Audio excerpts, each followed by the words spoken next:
Assalamu alaikum. On Friday, the 12th of July, three brothers, Muhammad, Nasir and Makbool, three local guys from the Dewsbury and Batley area, took on this amazing challenge, ride to Umrah, England to Mecca for Gaza, raising much needed funds for WCF Foundation's Palestine appeal. They were going to go through 13 countries, they covered nearly 4,000 kilometres.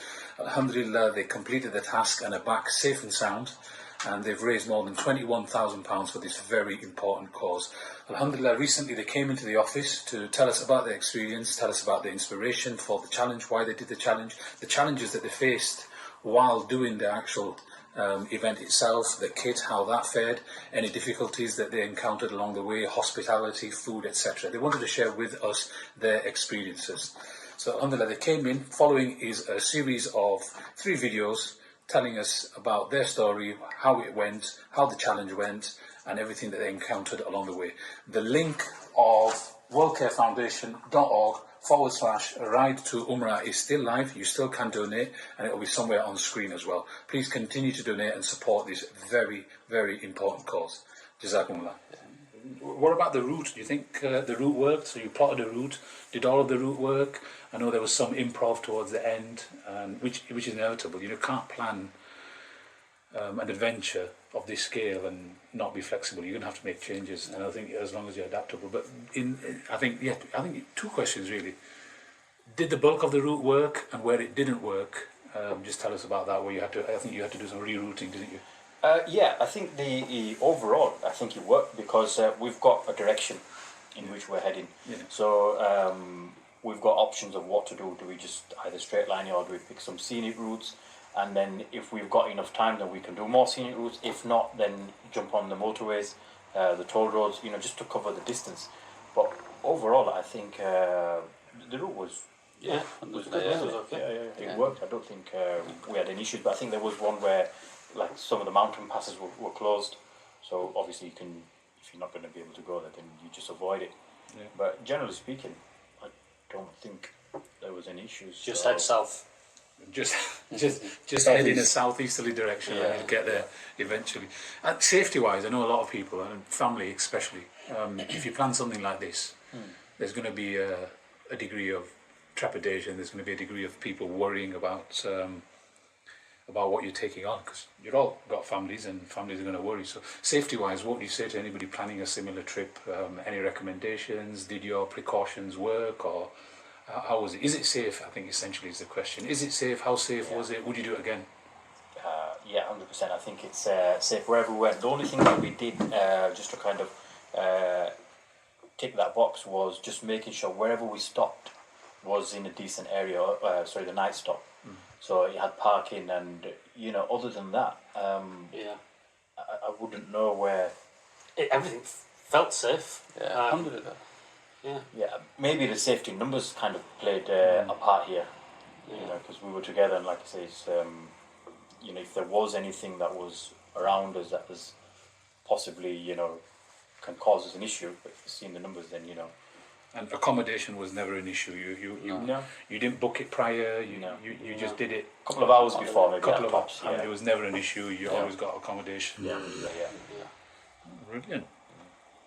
Right. Well, the recommendations. I think we'll go on to recommendations. And if you're going to change anything at all, I'll probably ask each of you to put one thing. If you're going to change anything at all, what would you change? Any one recommendation on that trip?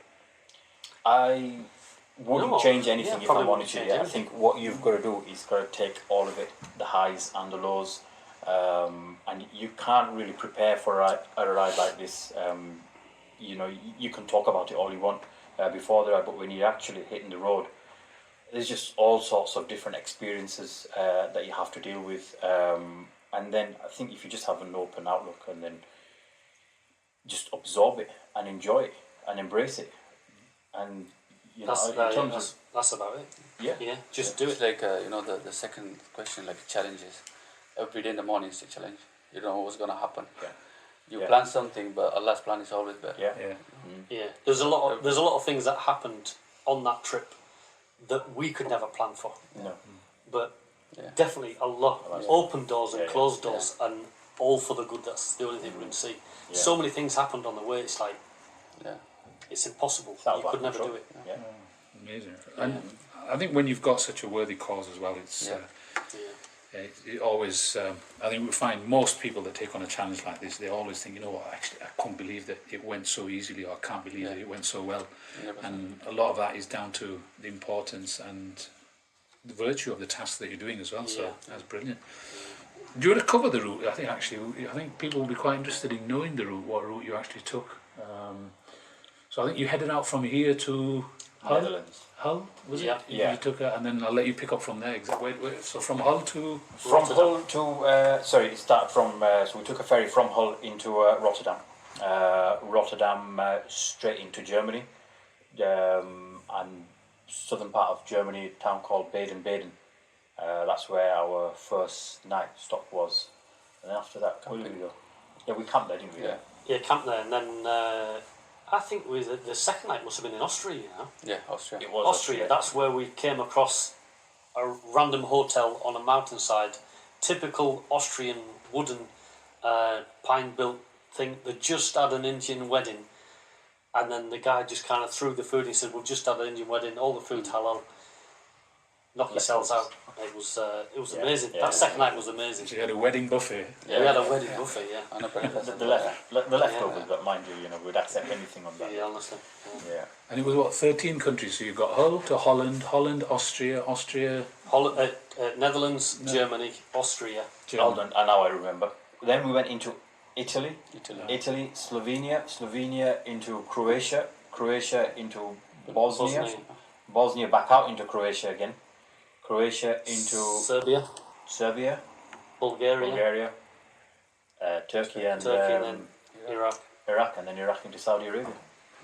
Yeah, that probably. What about interactions? A long list of countries there. What about interactions? Like, was it a case of just get out on a morning, head out on your bikes? You don't really see any of the local. Was there any interaction? Did anybody actually stop you? Did you speak? Yeah. Did you have conversations? Yeah. Did you have donations on the way? Did people want to know what you're doing? Yeah.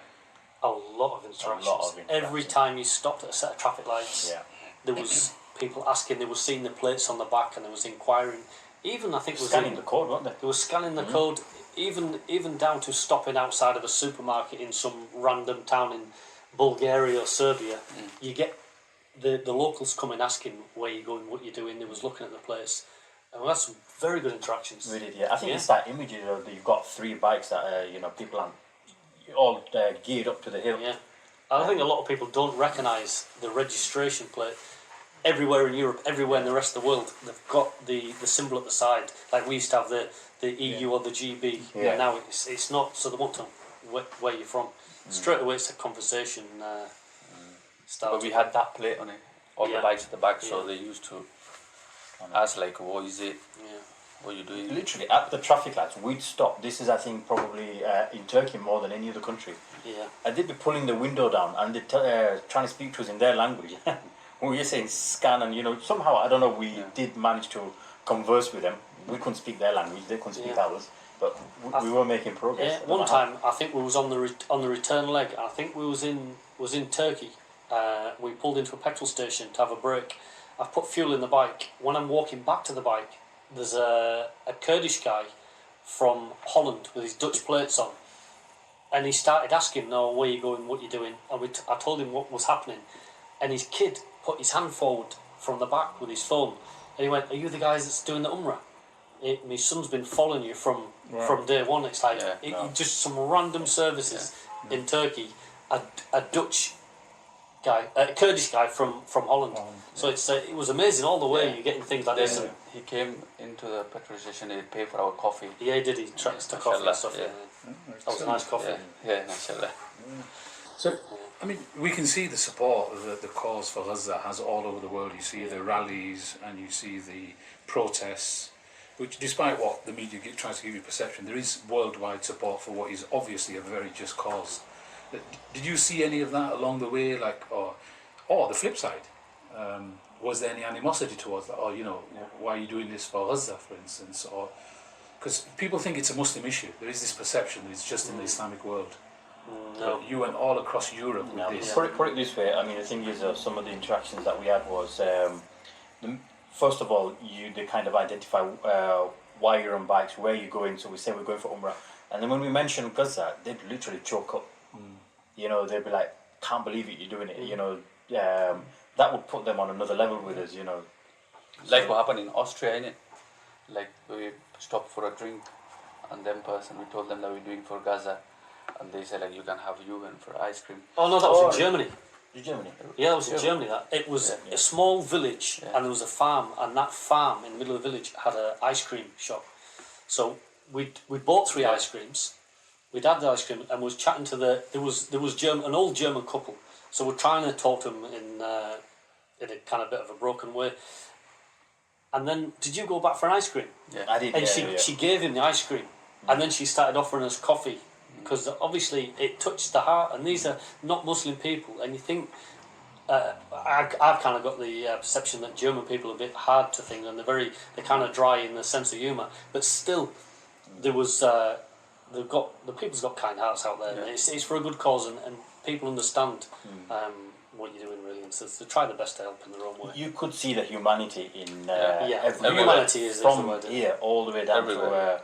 to Iraq. We could see obviously different levels in different countries, but it was there. It was present. Yeah, it's brilliant. I mean, we see it on our TVs. We see it as much as much of the media doesn't want to cover it. We know it's happening, and there is worldwide support. So it's nice to hear that as well. So on a slightly lighter note, you've gone through 13 countries, and like I said to you before, I plan most of my trips around food.